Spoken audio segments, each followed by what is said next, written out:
Follett is going to join me in hour number 3.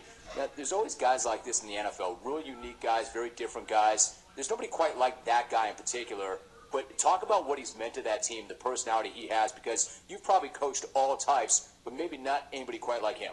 Yeah, he's definitely a unique guy. He's a guy that we drafted in the 7th round because he's a little bit overlooked. He doesn't impress people with a tape measure, with a stopwatch and things like that. He's a really good football player. But the longer you're around him, he's sneaky athletically.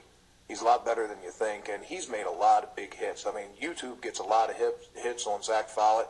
I mean, because he makes plays that get people excited, plays that people want to watch.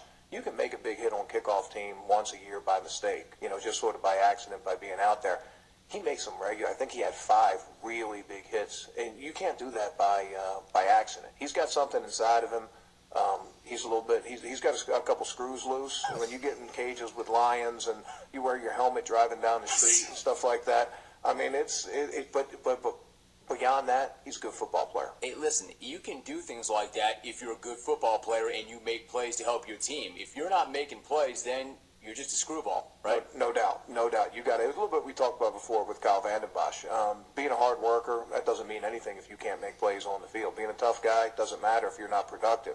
That's the same thing with Zach. His video blogs and his big hits and all the goofy stuff he does. It's only credible because he can make plays on the football field. Jim, you know how it is. I mean, a guy like that could find his place and have a pretty good living, have a pretty good career, maybe get that C on his uniform and be one of those special team killers if he finds his place and could stay in the league a long time doing that. Is that his place, or is he capable of even more?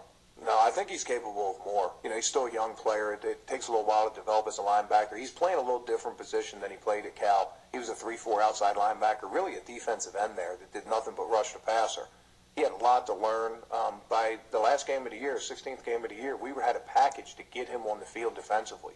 We had that much confidence in him because of what he did on special teams. But no, he's got more. He's still a young developing player. Let's not put him in the Hall of Fame yet. But, let's try to keep him in check a little bit because that's probably my #1 job is keeping him in check. So I've already spent so much time talking about the guy with you. Hey, there was a report that the team was going to meet with Pac-Man Jones today.